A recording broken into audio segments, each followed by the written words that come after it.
Hello सभी साथियों को नमस्कार। अपनी पाठशाला परिवार के ऑनलाइन प्लेटफॉर्म पर आप सभी का स्वागत है। उत्तर प्रदेश राष्ट्रीय तथा अंतर्राष्ट्रीय करंट अफेयर से संबंधित जो भी प्रश्न बन सकते हैं वो सभी आपके लिए लेकर के आए हैं। तो आइए शुरुआत करते हैं। ये राष्ट्रीय की जितने भी एग्जाम होंगे उन सभी एग्जाम्स के लिए बहुत ही इम्पोर्टेंट प्रश्न होने वाले हैं। तो आज का पहला प्रश्न दिया गया है, ऑक्सफोर्ड यूनिवर्सिटी प्रेस ने किसे वर्ष 2023 का शब्द नामित किया है? कर ऑक्सफोर्ड यूनिवर्सिटी प्रेस ने किसे वर्ष 2023 का शब्द नामित किया है? तो भाई इसका सही आंसर क्या हो जाएगा? तो इसका सही आंसर हो जाएगा रिज। रिज इसका सही आंसर हो जाएगा। रिज इसका सही आंसर हो जाएगा। अब बात कर लेते हैं रिज का अर्थ क्या होता है। तो रिज का अर्थ होता है करिश्मा। करिश्मा अर्थ होता है अर्थात किसी को आकर्षित करने की क्षमता, किसी को आकर्षित करने की क्षमता ये इस शब्द का अर्थ होता है। अब बात कर लेते हैं AI कृत्रिम बुद्धिमत्ता। ये कॉलिंस डिक्शनरी का शब्द है, हो गया है। और इसके बाद हेलोसिनेट बात कर लेते हैं। तो ये हो गया है कैम्ब्रिज का, ये हो गया कैम्ब्रिज का। और ऑथेंटिक ये हो गया है मरियम का। मरियम सभी यूनिवर्सिटी के शब्द जारी हो गए हैं। अगला प्रश्न है, Forbes Asia heroes of philanthropy 2023 सूची में किसे स्थान मिला है? तो भाई Forbes Asia heroes of philanthropy 2023 सूची में किसे स्थान मिला है? तो भाई इसका सही आंसर हो जाएगा उपर्युक्त सभी। इसका सही आंसर हो जाएगा क्योंकि इसमें नंदन नीलकणी, केपी सिंह और निखिल कामत ये तीनों लोगों को मिला है। अब बात कर लेते हैं ये है क्या? तो ये है परोपकारी लोगों की सूची है, जिसमें ये इसका 17वां संस्करण है। 17वां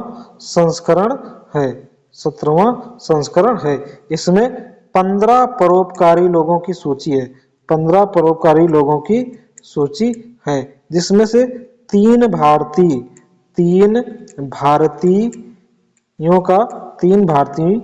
सूची में शामिल हैं, जिसमें से नंदन नीलकेणी ये हो गए, और दूसरे हो गए केपी सिंह, और तीसरे हो गए निखिल कामत। ये तीनों लोग इसमें शामिल हैं। और नंदन नीलकेणी ये इंफोसिस के को फाउंडर हैं। अगला प्रश्न है, NCRB की रिपोर्ट के अनुसार वर्ष 2022 में महिलाओं के खिलाफ सर्वाधिक आपराधिक मामले कहां दर्ज हुए हैं? तो भाई ये बहुत ही घिनौने कृत्य हैं जो महिलाओं के खिलाफ आपराधिक मामले जो इतने भी बढ़ते जा रहे हैं। तो ये कह रहा कहां पर सबसे ज्यादा दर्ज हुए? तो ये दर्ज होते हैं सबसे ज्यादा नई दिल्ली में। तो नई दिल्ली इस समय महिलाओं के लिए बहुत ही अनसेफ हो चुका है।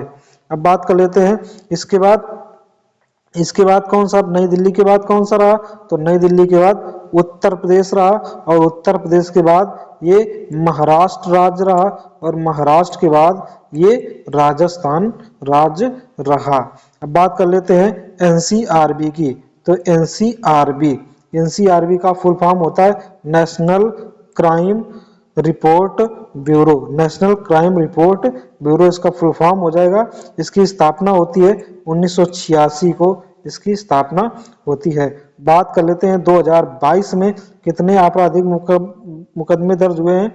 तो ये 4.45 लाख आपराधिक मुकदमे दर्ज हुए हैं। इतने तो दर्ज हुए हैं, कितने नहीं दर्ज हुए हैं उनकी कोई गिनती नहीं है। और इसमें 51 FIR प्रति हावर का ये औसत आंकड़ा आता है। इसी के साथ साइबर अपराध में भी वृद्धि हुई है। तो साइबर अपराध में 24% की वृद्धि दर्ज की गई है। इसी के बाद सुसाइड में वृद्धि दर्ज की गई है, तो ये 4.2% की वृद्धि दर्ज की गई है। अगला प्रश्न है, फीफा अंडर 17 विश्व कप 2023 की विजेता टीम कौन सी है? कह रहा फीफा अंडर 17 विश्व कप की विजेता टीम कौन सी है? तो भाई इसका विजेता हो जाएगा जर्मनी। अब विजेता है तो किसी को हराया भी होगा, तो हराया है किसे? ये फ्रांस। तो उप विजेता कौन हो जाएगा? ये हो जाएगा उप विजेता फ्रांस हो जाएगा। अब बात कर लेते हैं क्रम कौन सा है, तो इसका क्रम है ये 19वां। होस्ट देश कौन सा है? आयोजन देश, तो ये है इंडोनेशिया। इंडोनेशिया ये होस्ट देश है। विजेता हो गया जर्मनी, उप विजेता हो गया फ्रांस। इसी के साथ गोल्डन बूट अवार्ड किसे मिला है? तो गोल्डन बूट अवार्ड मिला है अगस्टीन रुवेटो को ये गोल्डन बूट अवार्ड पुरस्कार मिला है। इसी के बाद बात करते हैं फीफा वर्ल्ड कप मेल की, तो ये विजेता रहा इस पे अर्जेंटीना, और उस पर भी उप विजेता कौन रहा? फ्रांस। उसमें भी उप विजेता फ्रांस रहा। अगला प्रश्न है, हाल ही में कॉप 28 में किस राज्य के जल जीवन हरियाली अभियान को अंतर्राष्ट्रीय मान्यता मिली है? तो भाई इस पर ध्यान दीजिएगा, इसका बहुत लोग आंसर कर सकते हैं सिक्किम, लेकिन इसका सिक्किम आंसर नहीं होगा। इसका आंसर हो जाएगा बिहार। बिहार के जल जीवन हरियाली मिशन को मान्यता, अंतर्राष्ट्रीय मान्यता प्रदान की गई है। और ये योजना अभियान कब शुरू किया जाता है? तो ये 2019 में प्रारंभ किया जाता है। अब बात कर लेते हैं कि ये कॉप 28 जो है, कॉप कॉन्फ्रेंस ऑन पार्टीज, ये किसके सदस्य होते हैं? तो ये UNFCCC के सदस्य होते हैं। इसकी स्थापना कब होती है? इसकी स्थापना 1994 में होती है। इसी के बाद बात कर लेते हैं फर्स्ट COP बैठक कहाँ होती है? तो ये 1995 में होती है। 1995 में होती है। कहाँ? बर्लिन जर्मनी की राजधानी में होती है। इसके बाद 8th कहाँ होती है? 8th 2002 में होती है, नई दिल्ली में होती है। इसके बाद 27th कहाँ होती है? 27 2022 में होती है, और शर्म और शेख मिस्र में होती है। अगला प्रश्न है, रियाद एशियाई पुरस्कार सम्मेलन 2023 में सर्वश्रेष्ठ युवा एथलीट पुरस्कार किसे मिला है? तो कह रहा है ये सर्वश्रेष्ठ युवा एथलीट पुरस्कार किसे मिला है? तो भाई ये पुरस्कार जो मिला है, ये मिला है शीतल देवी को। और ये कहाँ की? तो ये जम्मू कश्मीर से संबंधित हैं, जम्मू कश्मीर की हैं। और ये देखिए पुरस्कार जो है ये दिव्यांग क्षेत्र में पुरस्कार प्रदान किए जाते हैं।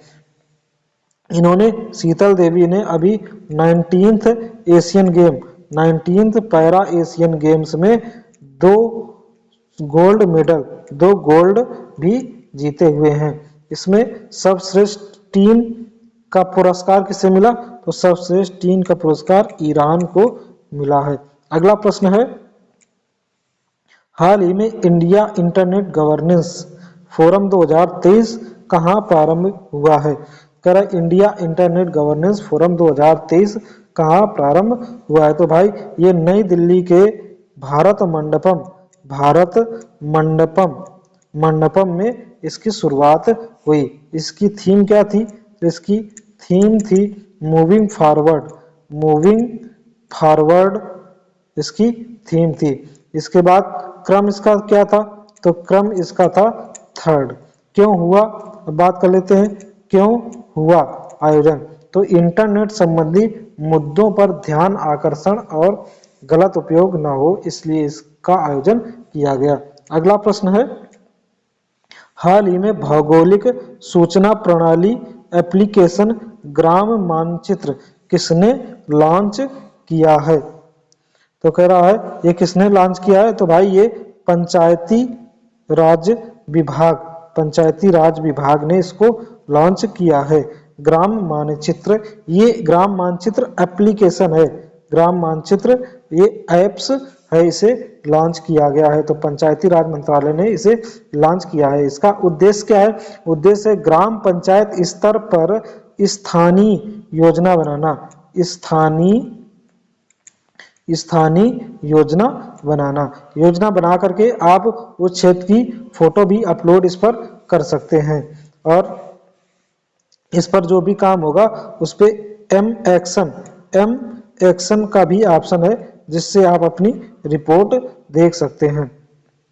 अगला प्रश्न है, हाल ही में नौसेना को सौंपा गया पहला सर्वेक्षण जहाज कौन सा है? पहला सर्वेक्षण जहाज कौन सा है? तो ये है संधायक, जिसका पूरा नाम है INS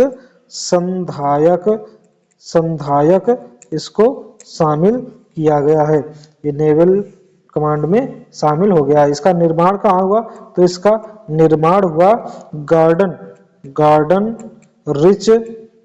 रिच शिपयार्ड में इसका, और ये कहाँ है? कोलकाता में है, वहां पर इसका निर्माण किया गया। इसका काम क्या होगा?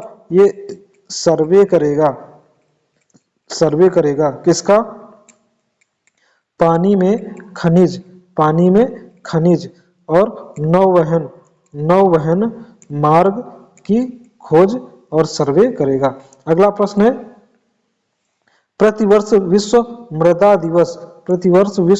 दिवस कब मनाया जाता है? तो भाई प्रतिवर्ष विश्व मृदा दिवस मनाया जाता है 5 दिसंबर को ये मनाया जाता है। क्यों मनाया जाता है? इसी दिन थाईलैंड के किंग जो थे भूमि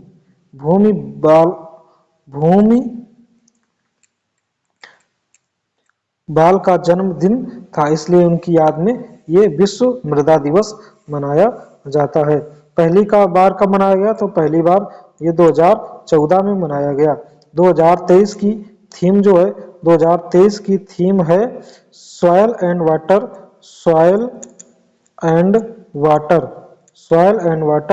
अ सोर्स ऑफ लाइफ इसकी थीम हो जाती है। साथियों, ये करंट अफेयर से संबंधित जो भी प्रश्न बन सकते थे वो आप सभी के लिए लेकर के आए थे। इसी के साथ कंटेंट आपको पसंद आ रहा है तो वीडियो को लाइक करें, चैनल पर नए हैं तो चैनल को सब्सक्राइब करें। इसी के साथ मिलते हैं अगली क्लास में, करंट अफेयर्स की क्लास। तब तक सभी साथियों को जय हिंद।